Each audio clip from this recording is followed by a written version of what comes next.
नहीं रहती हैं, जिनके मतलब वो बहुत सुंदर रहती हैं, तो इंद्रदेव उनको देख के प्रभावित हो जाते हैं। तो एक दिन वो क्या करते हैं ना कि गौतम ऋषि जब स्नान करने जा रहे होते हैं ना, तो इंद्रदेव उनके पति का रूप धारण करके उनके पास आ जाते हैं और उनके साथ छल करते हैं। तो उनके पति उनको देख लेते हैं इंद्रदेव को। जब वो फिर से लौट के आते हैं, देखते हैं कि रात में ही वो ऐसा छल करते हैं कि दिन हो गया, मतलब चंद्रदेव के साथ मिल के वो ऐसा साजिश करते हैं कि दिन हो गया, आप छुप जाइएगा थोड़ा सा कि उनको लगे कि दिन हो गया, वो निकल ले।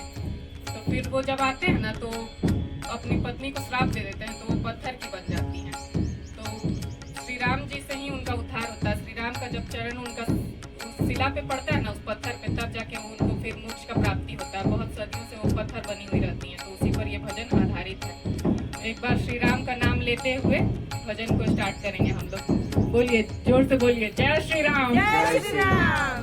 हाँ, तो स्टार्ट करते हैं।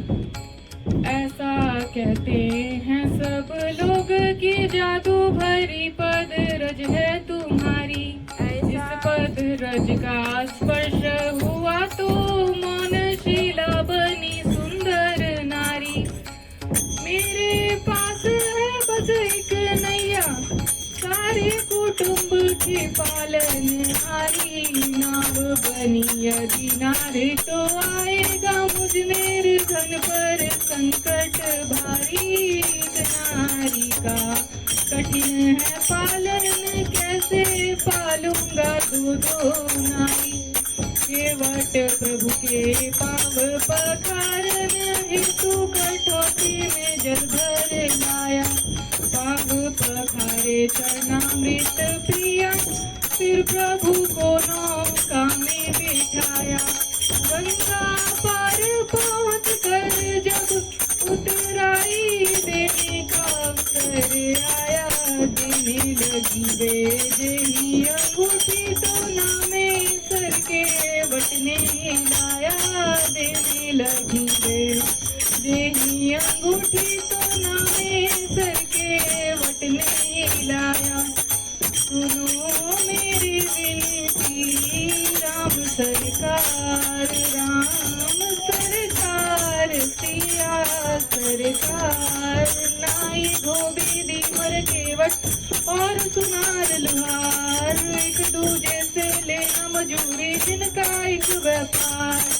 मैं नदियों का केवट, तुम भव सागर तारनहार। राम प्रभु मेरी मजदूरी, तुम पर रही उधार। आऊं मैं जब घाट तुम्हारे, कर दे जो बेड़ा मेरा पार। सुनो मेरी विनती राम सरकार, राम सरकार, सिया सरकार। जो मांगी उतराई, मन ही मन प्रण किया रघुराई। चुराई अवश्य चुकानी है, ये रामायण श्री राम की अमर कहानी है। ये रामायण श्री राम की अमर कहानी है। प्रेम से बोलिए, जय श्री राम। जय श्री राम। श्री हरि का ध्यान करते हुए दूसरा भजन प्रारंभ किया जाए, ठीक है ना। भगवान का नाम लेते ही सबका मन में प्रसन्नता आता है, सबका चेहरा पे हंसी दिख रहा है। सबको दिखा दो बाबू थोड़ा थोड़ा। सबके ले लो।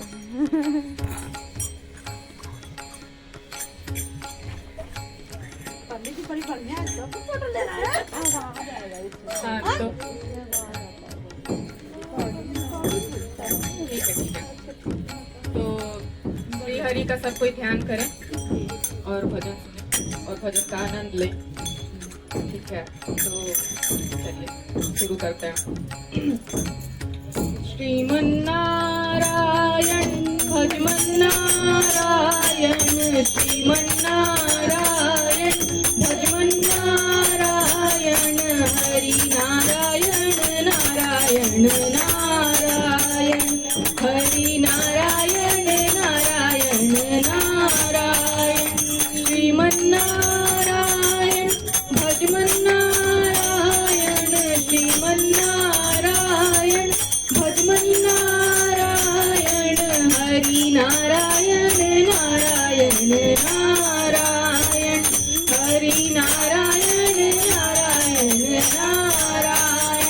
ब्रह्मा नारायण विष्णु नारायण ब्रह्मा नारायण विष्णु नारायण शिव नारायण नारायण नारायण शिव नारायण नारायण नारायण श्रीमन्नारायण भजमन्नारायण श्रीमन्नारायण भजमन्नारायण हरि नारायण नारायण नारायण हरि नारायण नारायण नारायण माता नारायण पिता नारायण माता नारायण पिता नारायण गुरु नारायण नारायण नारायण गुरु नारायण नारायण नारायण श्रीमन्नारायण भजमन्नारायण श्रीमन्नारायण भजमन्नारायण हरि नारायण नारायण नारायण हरि नारायण नारायण नारायण मुझ में नारायण तुझ में नारायण मुझ में नारायण तुझ में नारायण सब में नारायण नारायण नारायण सब में नारायण नारायण नारायण श्रीमन्नारायण भजमन्नारायण श्रीमन्नारायण भजमन्नारायण हरि नारायण नारायण नारायण हरि नारायण नारायण नारायण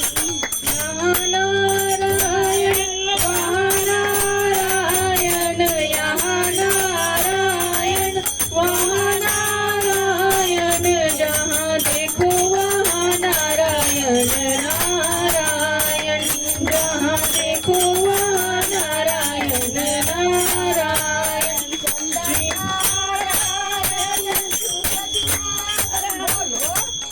हम जब कहानी डिस्टर्ब करने का क्या जरूरत है? अच्छा बोल श्रीमन्नारायण भजमन्नारायण हरि नारायण नारायण नारायण चंदा नारायण सूरज नारायण चंदा नारायण सूरज नारायण तारे नारायण नारायण नारायण तारे नारायण नारायण नारायण श्रीमन्नारायण भजमन्नारायण श्रीमन्नारायण भजमन्नारायण हरि नारायण नारायण नारायण हरि नारायण नारायण नारायण प्रेम से बोलिए विष्णु भगवान की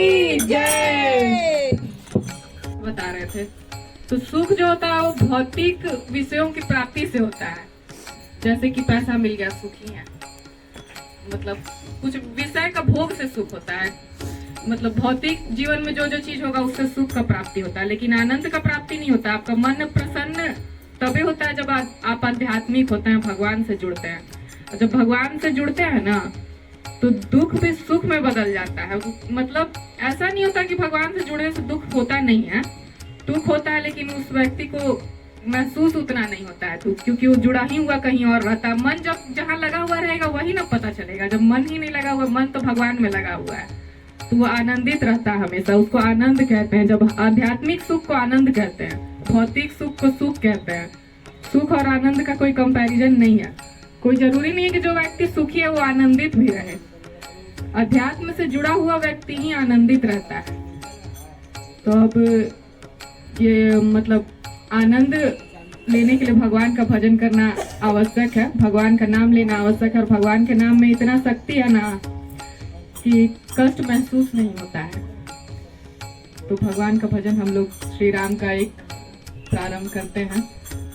तो प्रेम से बोलिए जय श्री राम। इनका नाम अहिल्या रहता है। तो उनके साथ इंद्रदेव छल करते हैं। गौतम ऋषि वहां आते हैं तो देखते हैं, तो उनको पाते हैं अपने कमरे में, तो अहिल्या को श्राप दे देते हैं, तो वो पत्थर बन जाती हैं। तो उनका उद्धार जो है श्री राम के चरण से होता है। उनका चरण उस पत्थर पे पड़ता है, उनको मोक्ष का प्राप्ति होता है, वो अपने धाम को चली जाती है। तो उसी पर ये भजन आधारित है। वही भजन हम लोग अभी सुनेंगे, गाएंगे।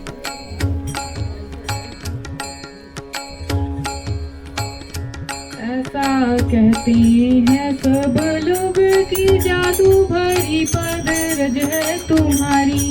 इस पद रज का स्पर्श हुआ तो मौनशीला बनी सुंदर नारी।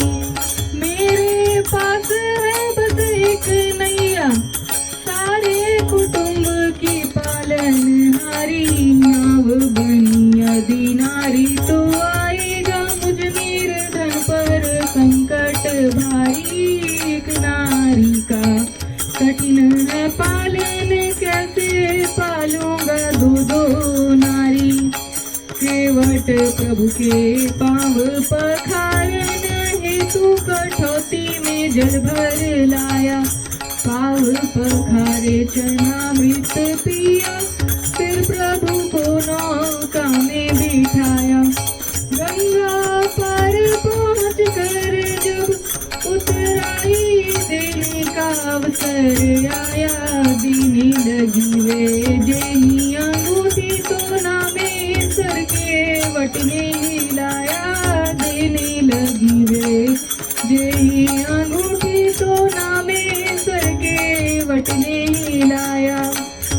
नाव पे केवट जो रहता है उसका नाव ही आधार रहता है। गरीब आदमी रहता है, उसको खाने पीने के लिए कुछ नहीं रहता, नाव ही उसका सहारा रहता है। उसको एक खबर मिल चुका रहता है कि राम जी जब पाँव रखते हैं तो नारी बन जाती है।